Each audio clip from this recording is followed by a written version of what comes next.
Slavery could never have existed in this country and been maintained without the full participation of the American tribes. That's why they started calling them civilized, Rock, because they began to say, you quit hunting in the woods and running wild and get yourself some land and get yourself some slaves. So Indians became slave hunters, slave traders, and in the final analysis, all civilized tribes, the Choctaw, Chickasaw, Cherokee, and Seminole Indians, they all fought with the South to maintain slavery. And so therefore, and they got benefits from it. And that led to, going back to the earlier question you asked me about reparations.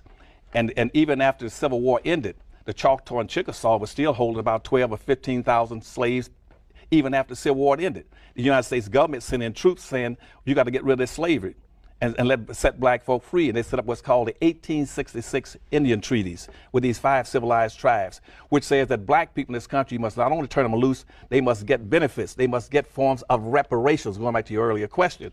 You must first of all, set them free.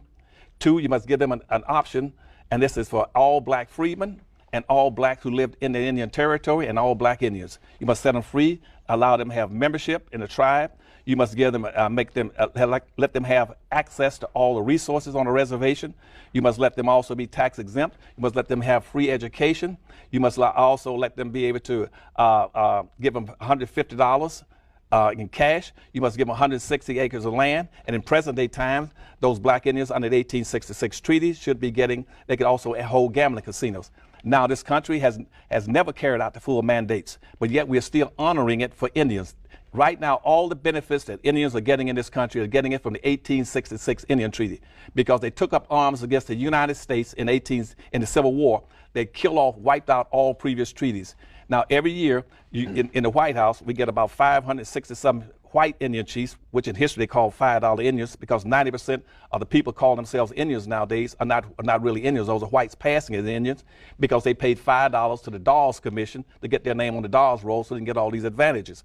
But every year they get invited to the White House, and every year they got an approximate $3.5 billion every year, even that Obama's been in office. They got money into the Federal Indian Bureau. Now, see, if you were to talk about reparations, black folks should have been getting all this money all these years too. But they got shut out because the Indians in 1938, they sent a letter to the Department of Bureau of Indian Affairs saying, how do we shut black folk down to make sure they never get any reparations? And that letter floated around in the federal government from about 1938 to about 1941. Then it went to the Secretary for the Department of Interior, and the Department of Interior looked and says, said, how do I come up with a scheme to shut down blacks so they get no reparations in this country? He said, what you do, you Indians come up with a new concept called a quantum blood law, which says that black folk are not entitled to any of the benefits of the 1866 treaty in terms of reparations unless they can prove beyond a shadow of a doubt that they got 1/4 Indian blood in them. And we make Indian blood sacred like Jesus Christ's blood. And therefore, they've been shutting blacks out all these years. That's why they didn't get any reparations, to go back to your earlier point. And the last point on reparations, you asked me earlier about a blueprint. This country's always given reparations to all groups except black folk, even though black folk were the ones who built the country. They built the bridges, they picked the cotton, they built the highways, they built the government buildings. They were the backbone of this nation. But now, so in the Marshall Plan, we gave billions of dollars to Germans after World War II. We got under what's called a Point 4 program.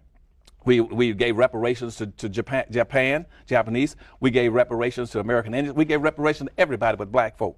Yet black folk are locked into the bottom of a vertical order and a descending order of wealth, owning, and poverty, and control of resources, and nobody wants to address the issue. Because right now, see, in this nation, everything that everybody dreams of is identified with and associated with white skin. That means privilege, wealth, power, income, and privileges associated with white skin. Nobody's right mind will identify with anything black that's negative. If black folk are carrying 6 to 7 times their fair share of everything is bad, why would anybody want to identify with blackness when they can identify with whiteness and get all these advantages? Now, in terms of what they should be doing for that, black folk, for instance, right now, these young black folk that need leadership in these communities, like this thing about Black Lives Matter, they're floundering around because they don't have any black leadership out there. Now, if black leaders will say, well, what can we do to help these blacks, give them some leadership, and at the same time give them some mild form of reparation that's not violent, not committing themselves to violence and then to kind of overthrow a revolutionary activities. They should go in all these urban areas. 70% of all the black people in America live in and around 10 large metropolitan areas. Why don't you go in and reindustrialize those areas and build industries in there? But what this country should— What does that mean?